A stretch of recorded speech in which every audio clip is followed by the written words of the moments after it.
అప్పుడు లక్షలలో కొనుగోలు చేస్తే ఇప్పుడు కేవలం వేలలోనే కొనుగోలు చేస్తూ ఉందని చెప్పేసి బురద జల్లే కార్యక్రమం చేపడతా ఉన్నారు. కానీ ఇగో టోటల్ డీటెయిల్స్ తీసుకొని వచ్చి మాట్లాడుతూ ఉన్నాను. ఇప్పటి వరకు కేవలం ఐకేపీ ద్వారా 2 లక్షల పైచిలుకు క్వింటాళ్ళు ప్రొక్యూర్ చేసుకోవడం జరిగింది, వరి ధాన్యం కొనుగోలు చేయడం జరిగింది. ఇంకా కోఆపరేటివ్ సొసైటీల ద్వారా ఇంకా అధికంగా ఉంది. ఇంకా గతంలో పోలిస్తే గత ప్రభుత్వాలు కొనుగోలు ధాన్యానికంటే ఈసారి 40% ధాన్యం ఎక్కువగా ఇప్పటి వరకు 40% ధాన్యాన్ని ఎక్కువగా కొనుగోలు చేయడం జరిగింది. అదొకటే కాకుండా గతంలో క్వింటాల్కి 6 కిలోల నుండి 8-9 కిలోల వరకు కూడా తరుగు తీయడం జరిగింది.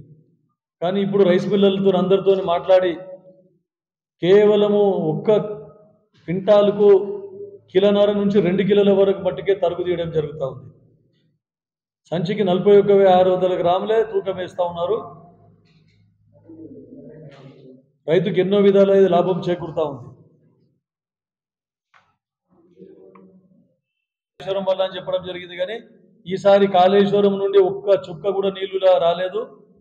కేవలము ఎల్లంపల్లి ద్వారా, శ్రీరామ్ సాగర్ ప్రాజెక్ట్ ద్వారా, మిడ్మానేర్ ద్వారా ఉన్నటువంటి అధిక వర్షపాతం వలన గ్రౌండ్ వాటర్ పెరిగి ఈరోజు హయ్యెస్ట్ ప్యాడీ పండియడం జరిగింది తెలంగాణ రాష్ట్రంలో, ఎప్పుడు లేని విధంగా.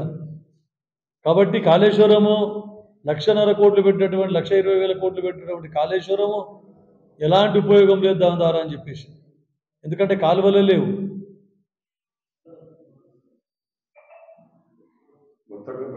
ప్రతి గింజ ఉంటుంది.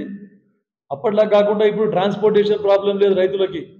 అప్పుడు ఎవరు ఎక్కువ మామూలు ఇస్తే బత్తా ఇస్తే ఆ సెంటర్ల నుంచి ప్యాడీ లిఫ్ట్ చేయడం జరిగింది. ఇప్పుడు ఈ ప్రభుత్వం అట్లా చేయలేదు. ఏ సెంటర్ల నుండి ఏ రైస్ మిల్కి పోవాలి, ఏ లారీల ద్వారా పోవాలని చెప్పేసి ట్యాగ్ లైన్ డిసైడ్ చేసింది. ఆ లారీలు ఆ కేంద్రం నుండి ఆ రైస్ మిల్కి తీసుకుపోయే విధంగా రైతులకు ఎలాంటి ఇబ్బంది లేకుండా చూడడం జరిగింది ఈసారి. తర్వాత గతంలో విచ్చలవిడిగా అసలు రైస్ మిల్లర్లకు ఒత్తాసు పలుకుతూ రైతులను దోసుకొని దళారులు మొత్తము ఈ ధాన్యాన్ని కొట్టేయడం జరిగింది. కానీ సరే అట్లా చేయలేదు. రైస్ మిల్ అందరితోనే నెగోషియేట్ చేసి అందరితో చర్చలు జరిపి డిఫాల్టర్స్ లేని రైస్ మిల్ ఎవరైతే ఉన్నారో 10% బ్యాంక్ గ్యారంటీ ఇవ్వాలని చెప్పడం జరిగింది. రైస్ మిల్లు వాళ్లకు కెపాసిటీకి మించి 1000 క్వింటాల ధాన్యాన్ని అలాట్ చేయడం జరిగింది. ఈరోజు మొత్తం రాష్ట్రంలో 25 నుంచి 30 వేల కోట్ల రూపాయలు ఇంకా రైస్ మిల్లర్స్ పేరు మీద ఉన్నాయి. అక్కడ బియ్యం పెట్టలేదు, ధాన్యాన్ని రిటర్న్ చేయలేదు. ఈసారి అట్లా కాకుండా పకడ్బందీగా ప్రజా సొమ్ము దుర్వినియోగం కాకుండా రైస్ మిల్లర్లతో చర్చలు జరిపి, రైస్ మిల్లర్లు కూడా ఈసారి చాలా సహకరించారు. ఫస్ట్ ఎందుకంటే ధాన్యము పాలసీ లేట్ అయింది, కొనుగోలు కూడా లేట్గా స్టార్ట్ అయింది.